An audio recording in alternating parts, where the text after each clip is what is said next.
주님께서 여러분과 함께 또한 사제의 영과 함께 마르코가 전한 거룩한 복음입니다. 주님 영광 받으소서. 그때에 성령께서는 예수님을 광야로 내보내셨다. 예수님께서는 광야에서 40일 동안 사탄에게 유혹을 받으셨다.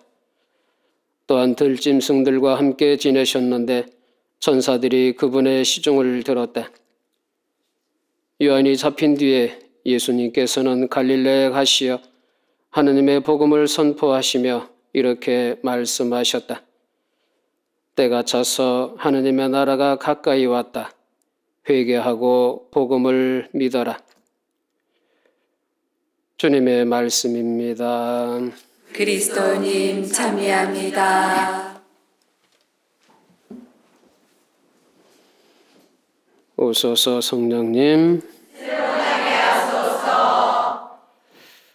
평화방송 매일 미사를 시청하시는 신자 여러분 반갑습니다. 하느님의 축복이 여러분 가정에 가득하시길 빕니다. 그리고 늘 저와 함께 살고 있지만 옆에 있어도 보고 싶고 눈을 감아도 그리운 우리 아마누 가족 여러분, 지난밤 잘 주무셨습니까? 네. 대답 소리가 좀 작아요.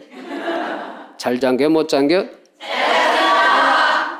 이 정도는 돼야 꽃말에서 교육받은 우리 암 환자 같은 모습입니다. 여기에서 암 투병 방법을 배운 여러분들은 암이 두려워요? 안 두려워요? 안 두려워요. 암 때문에 죽을까 봐 겁나요? 아니요. 그렇다면 매 순간을 행복하게 감사하면서 사랑하면서 살아야 하고 수없이 얘기를 했죠? 네. 그렇다면 우리 한번 매일 미사 때 드리는 구 한번 해봅시다. 어제는 감사함으로 시작. 어제는 감사함으로, 오늘은 행복하게, 내일은 희망으로 그럽시다. 아멘. 이렇게 사는 것이 하느님께서 원하시는 삶인 동시에 암을 치유할 수 있는 가장 빠른 길이라고 제가 누누이 얘기를 했습니다. 겨안겨. 겨 할 때는 단호하고 확실하게 겨안겨. 암 환자인 여러분이 씩씩하게 잘 사는 모습을 보면 이 방송을 시청하시는 많은 신자분들이 어떻게 생각하시겠어요? 그렇지. 암 환자들도 저렇게 기쁘고 행복하게 사는데 건강한 우리는 더 열심히 살아야겠구나 하는 그런 생각들을 하시겠죠? 네. 꼭 명심하셔야 돼요. 암세포가 우리를 힘들게 하는 것이 아니라 우리의 부정적인 마음이 우리 자신을 더 힘들게 한다는 것을 기억해야 합니다. 의학적으로 이런 얘기가 있어요. 암 환자들이 암세포 때문에 죽는 것이 아니라 두려움 때문에 죽는다. 그리고 그 두려움이 밥을 못 먹게 하기 때문에 굶어 죽는다 하는 그런 말이 있어요. 그렇다면 두려움을 없애고 밥을 잘 먹을 수 있으면 살 수 있어요? 없어요? 있을 것이다 이거요. 그럼 두려움의 반대가 되는 말이 뭐예요? 희망이죠. 근데 희망은 어디에서 나와요? 네, 하느님 아버지께로부터 나옵니다. 그러면 하느님 아버지의 손만 우리가 확실하게 잡고 있으면 그럼 늘 희망 안에 있기 때문에 죽고 싶어도 못 죽는다 하는 그런 얘기를 수없이 얘기했죠? 네. 안겨. 여기서 매월 셋째 주에 실시하는 우리 암환을 위한 교육 때마다 그리고 유튜브를 통해서 드리는 매일 미사 강론 때마다 항상 드렸던 말씀입니다. 이것을 잊지 마시도록 아시겠어요? 네. 오늘 사순제 일주일 강론인데 오늘 복음에서 예수님께서 뭐라고 그러셨어요? 하늘나라가 가까이 왔으니 회개하고 복음을 믿어라 하고 말씀하셨습니다. 이 회개하니까 옛날에 어떤 신부님이 이런 말씀을 하신 것이 기억나요. 사순시기는 회개의 시기이기 때문에 회와 개를 먹는 시기다.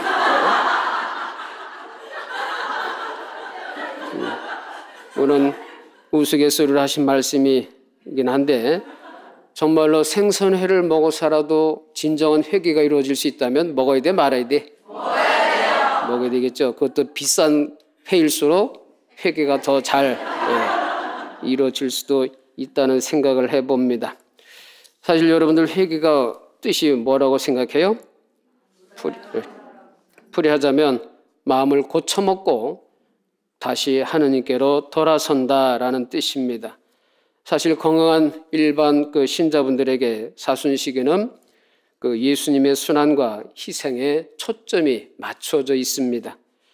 예수님께서 피땀을 흘리시고 매 맞으실 때 얼마나 힘드셨을까? 십자가의 못이 박힐 때 얼마나 고통스러우셨을까? 그렇다면 사순시기를 맞이해서 나는 예수님을 위해서 무엇을 해드릴 수 있을까? 내 몸가짐, 마음가짐은 어떻게 해야 될까? 이렇게 사순시기 동안 예수님의 순환과 죽음을 묵상하게 됩니다. 그리고 주인공이 누구예요? 예수님이시죠? 그러나 우리 암 환자인 여러분은 어때요? 우리 암 환자들은 암 진단을 받는 그 순간부터가 사순시기입니다. 예? 언제까지 사순시기예요? 죽을 때까지. 죽을 때까지 사순시기예요. 예? 얼마나 많은 고통을 겪었어요. 예? 암 진단을 받으면 직장을 잃어야 하고 꿈과 희망을 포기해야 됩니다. 가족들을 부양하는 아버지, 어머니 입장에서 가족들의 보호를 받아야 하는 그런 신세로 전락하고 맙니다. 그리고 수술, 항암, 방사선으로 인한 그런 각종 부작용들 때문에 수많은 날들을 통증과 불면의 밤으로 지새워야 합니다. 언제든 재발돼서 죽을 수도 있다는 그런 불안감과 초조감은 예수님의 순환과 다를 바가 없습니다. 그래서 예수님께서 겟세마네 동산에서 피땀을 흘리시면서 이렇게 기도하셨죠. 아버지, 하실 수만 있다면 이 잔을 제게서 거두어 주십시오 하고 외치셨던 그 두려움의 외침을 우리 암 환자들도 사실은 매일 외치고 있습니다. 어떻게 외쳐요? 아버지, 하실 수만 있다면 이 암을 제게서 치워주십시오. 예? 여러분 암 환자니까 한번 간절히 부르짖어 봅시다. 아버지, 하실 수만 있다면 이 암을 제게서 치워주십시오. 아버지, 하실 수만 있다면 이 암을 제게서 치워주십시오. 간절함이 들어가야죠. 예. 그러나 교육을 받은 여러분은 한마디 덧붙여야 되겠죠? 따라서 해봅니다. 그러나 제 뜻대로 하지 마시고 아버지의 뜻대로 하십시오. 그러나 제 뜻대로 하지 마시고 아버지의 뜻대로 하십시오. 이렇게 해야 예수님을 닮은 진정한 신앙인이 되는 겁니다. 여기 함께 살고 계시는 암 환자들에게 묻습니다. 여러분은 암이 축복이라고 생각하십니까? 네. 암에 걸린 것을 오히려 기쁘게 생각하십니까? 네. 만일 다른 분들이 이 모습을 본다면 도저히 이해하지 못할 수도 있을 겁니다. 뭐라고 생각하겠어요, 속으로? 암에 걸린 게 어떻게 축복이냐? 네가 한번 걸려봐라. 그딴 소리가 나오는지 이거 미친 거 아니야? 하는 소리를 속으로 말하고 싶으실 겁니다. 그렇다면 어떻게 우리 암 환자들이 이렇게 바뀔 수가 있었겠는가 하는 것이죠. 그것은 바로 하느님을 만났기 때문입니다. 암이라는 질병을 통해서 그동안 잊고 살았던 하느님 아버지의 현존을 깨달았고 하느님 아버지께서 나를 얼마나 사랑하고 계셨는지를 깨달았고 암이란 고통을 통해서 예수님이 겪으셨던 순환에 함께 참여하게 되었음을 깨달았기 때문에 암은 축복이라고 자신 있게 말할 수 있는 겁니다. 사실 죽음으로 끝날 줄 알았던 예수님께서 부활이라는 엄청난 반전을 통해서 죽음을 이기셨듯이 우리 암 환자들도 지금의 이 시련을 통해서 더 좋은 곳으로 바꿔주실 줄 믿기 때문에 우리는 죽음 따위는 두렵지 않습니다. 하느님 아버지를 믿고 있기에 우리 암 환자들의 마음 안에는 절망이 아니라 희망으로 꽉 차 있습니다. 그러니 어찌 기쁘지 않을 수 있겠어요? 그러나 때때로 밀려드는 불안감과 두려움이 있을 수 있습니다. 사실 이 불안감과 두려움은 누가 주는 거예요? 마귀가 주는 겁니다. 마귀가 주는 것이기 때문에 내 마음 안에서 마귀를 쫓아내야 돼요. 어떻게 쫓아내겠어요? 하느님 아버지 사랑합니다 라고 고백하는 겁니다.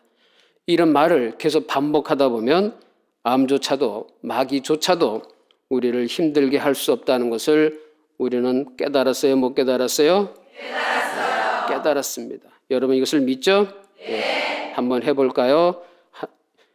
하느님 아버지 사랑합니다 하고 3번을 반복해 봅시다. 하느님 아버지 사랑합니다. 하느님 아버지 사랑합니다. 하느님 아버지 사랑합니다. 하느님 아버지 사랑합니다.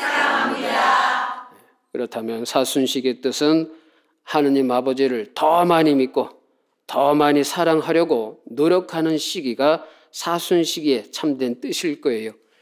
그리고 마침내 하느님 아버지께서 찬미와 영광을 온전히 돌려받으시는 날이 참된 의미의 부활일 것입니다. 여러분은 이것을 믿죠? 네. 다시 한번 따라하세요. 하느님 아버지 제 영혼과 온몸을 바쳐 아버지를 사랑합니다. 하느님 아버지 제 영혼과 온몸을 바쳐 아버지를 사랑합니다. 하느님 아버지께 찬미와 영광을 어머니 마리아를 통하여 올려드립니다. 하느님 아버지의 찬미와 영광을 어머니 마리아를 통하여 올려드립니다. 아멘.